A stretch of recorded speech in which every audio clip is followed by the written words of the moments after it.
नमस्कार। जैसा कि हम लोग अभी जो ये वीडियो बना रहे हैं ये संपत्ति अंतरण अधिनियम से संबंधित बना रहे हैं। वीडियो थोड़ा सा बड़ा होगा, लेकिन जहाँ तक मुझे विश्वास है और उम्मीद भी है कि ये वीडियो देखने के बाद बहुत सारे सब ऐसे सेक्शन के बारे में जानकारी प्राप्त होगी जो कि हम लोग का बिहार जुडिशियरी एग्ज़ाम में कुछ मिल सकता है, लड़ सकता है। बशर्ते इसके लिए कंसंट्रेट करना होगा। और दूसरी बात ये है कि अगर ये वीडियो अच्छा लगे तो कम से कम सब्सक्राइब ज़रूर करें और शेयर ज़रूर करें, क्योंकि हर किसी का मानना होता है कि बहता पानी स्वच्छ होता है और स्थिर पानी में गंदगी होती है। इसलिए अपना जो ये वीडियो है उसको सब्सक्राइब करें। और ये जो हम धीरे धीरे बोलते हैं या स्लो बोलते हैं तो ये केवल सुनने के लिए नहीं होता है। इसके लिए कॉपी, कलम या पेंसिल, रबर और कटर का ज़रूरत होता है, क्योंकि कभी कभी ऐसा होता है कि वीडियो बहुत स्पीड से भागता है, लोग को लिखने में थोड़ा सा परेशानी होती है। और हम लोग जो बनाते हैं वीडियो, इसमें ये होता है कि धीरे धीरे तो जिनको लिखना होता है वो लिख लेते हैं, या बहुत सारे सब ऐसे कॉल करके बच्चे लोग कहते हैं कि वीडियो में थोड़ा धीरे बोलिए, जिससे कि अगर कोई भी चीज़ लिखे तो उसको हम आराम से लिख सकें। इसलिए इस वीडियो में धीरे धीरे बोलना होता है। और अगर किसी को उम्मीद रहता है कि इसमें म्यूजिक होगा, इसमें और कुछ होंगे, तो शायद ऐसा नहीं हो पाएगा। तो जैसा कि मैंने बताया कि हम लोग संपत्ति अंतरण अधिनियम पढ़ रहे हैं। अभी जो इसमें संपत्ति अंतरण अधिनियम देखेंगे, इसमें हम लोग धारा से संबंधित केवल अभी बात करेंगे। संपत्ति कितने प्रकार के होते हैं, अंतरण कौन कर सकता है, संपत्ति क्या होता है, संपत्ति के बारे में कितनी ये होनी चाहिए, ये सब के बारे में हम लोग डिटेल वीडियो बनाएंगे। लेकिन अभी जो हम लोग बना रहे हैं इसको देखना बहुत ही ज़रूरी होता है। जैसे कि संपत्ति अंतरण अधिनियम अगर आप 1 से 4 देखिएगा तो इसमें जो है आपका प्रारंभिक के बारे में बताया गया है। अब 1 से 4 में जो प्रारंभिक है उसमें क्या क्या है, जैसे मान ले जाए संपत्ति अंतरण का संक्षिप्त नाम बताया गया है। दूसरा, इसमें अधिनियमों को निरसन, प्रसंगतियाँ के बारे में बताया गया है। अधिकारों, दायित्वों इत्यादि की व्यावृत्ति के बारे में बताया गया है। तीसरा जो सेक्शन है इसमें निर्वाचन खंड के बारे में बताया गया है। और चौथा जो है उसमें संविदाओं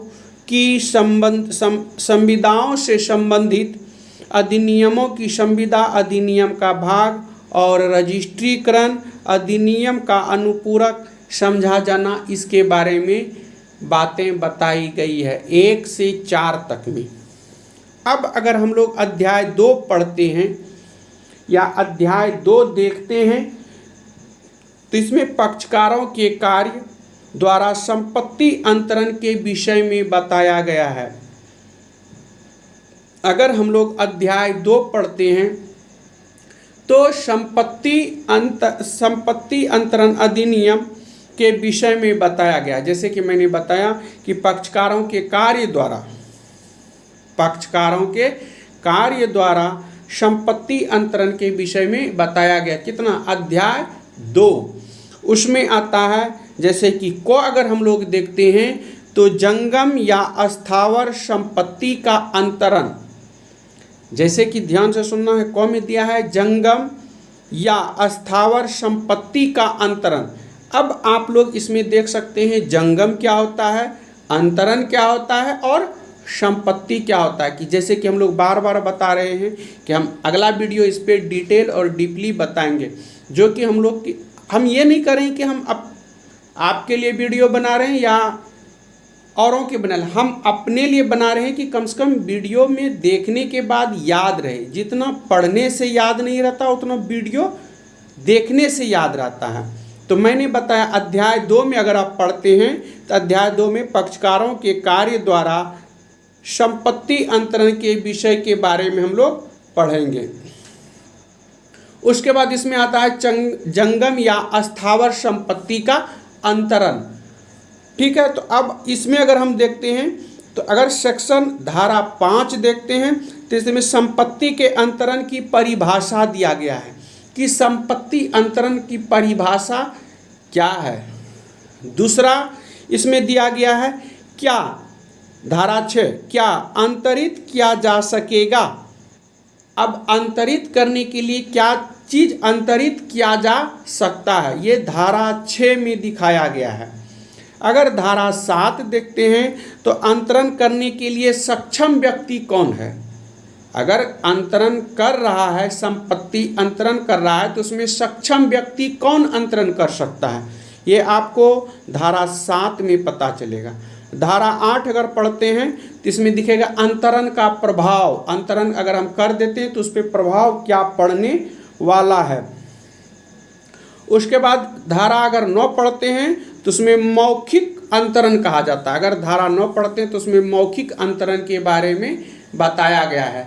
उसके बाद अगर आप धारा 10 पढ़ते हैं तो अन्य संक्रमण अवरुद्ध करने वाली शर्तें, ध्यान से सुनना है कि अगर आप धारा 10 पढ़ते हैं तो अन्य संक्रमण अवरुद्ध करने वाली शर्तें, ये धारा 10 में है। 11 में है सृष्टि हित के विरुद्ध निर्बंधन।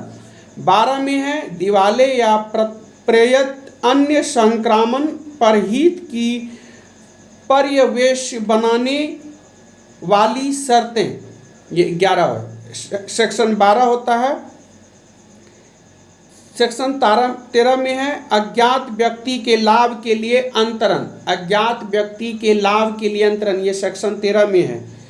14 में है शाश्वतता के विरुद्ध नियम।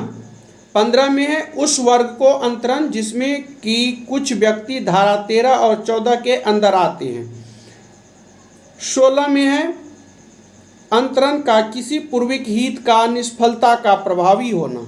17 में संचरण के लिए निर्देश। 18 में है लीक के लिए लाभ के लिए शाश्वत अंतरण। उसके बाद 19 में है निहित हित। उसमें है 19 अगर पढ़ते हैं तो उसमें है निहित और हित। 20 में है अज्ञात व्यक्ति अपने फायदे के लिए किए गए अंतरण पर कब निहित हित अर्जित करता है। अगर आप 21 पढ़ते हैं समाश्रित हित है। 22 में है किसी वर्ग के ऐसे सदस्यों का अंतरण जो किसी विशिष्ट आयु को प्राप्त करे। 23 में है अंतरण जो निर्वित और निश्चित घटना के घटित होने पर सम्मिश्रित है। 24 में है कतिपय व्यक्तियों में से व्यक्तियों के अंतरण को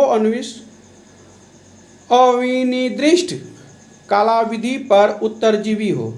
25 में है स्वशर्त अंतरण।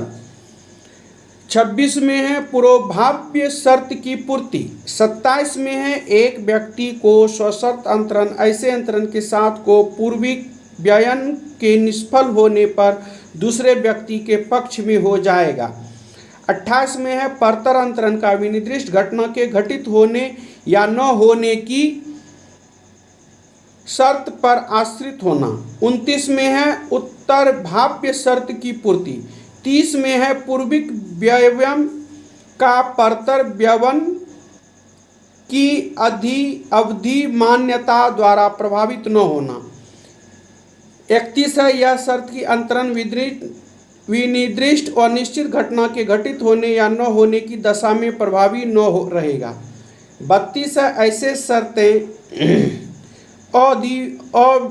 अवधि मान्य नहीं होनी चाहिए। 33 में है कार्य करने की शर्तों पर आश्रित अंतरण, जबकि उस कार्य करने के लिए कोई समय विनिर्दिष्ट नहीं है। कार्य करने की शर्तों पर आश्रित अंतरण जबकि समय विनिर्दिष्ट है। तो इसके बारे में, इसमें कभी कभी ऐसा होता है कि जो विधि का शब्द होता है ये थोड़ा सा बहुत ही टाइट होता है। टाइट मतलब क्या कि उसको उच्चारण करने में थोड़ी सी समस्या होती है, ये विधि की है। 35 में पड़ता है निर्वाचन कब आवश्यक। अगर आप अंतरण से संबंधित पढ़िएगा तो इसमें दिया जाता है कि निर्वाचन कौन कर सकता है। 36 में पढ़िएगा 36 हकदार व्यक्ति के हित के पर्यवसान पर कालिक संदायों का प्रभावन, ये सब इसके बारे में दिया है। उसके बाद हम अगला वीडियो में बनाएंगे 37 में ये सब कहाँ लागू होगा, कैसे लागू होगा। तब तक के लिए जय हिंद। फिर हम अगले वीडियो में आएंगे, स्थावर संपत्ति का अंतरण के बारे में पढ़ेंगे जो कि हम सब के लिए जरूरी है। तब तक के लिए जय हिंद, जय भारत।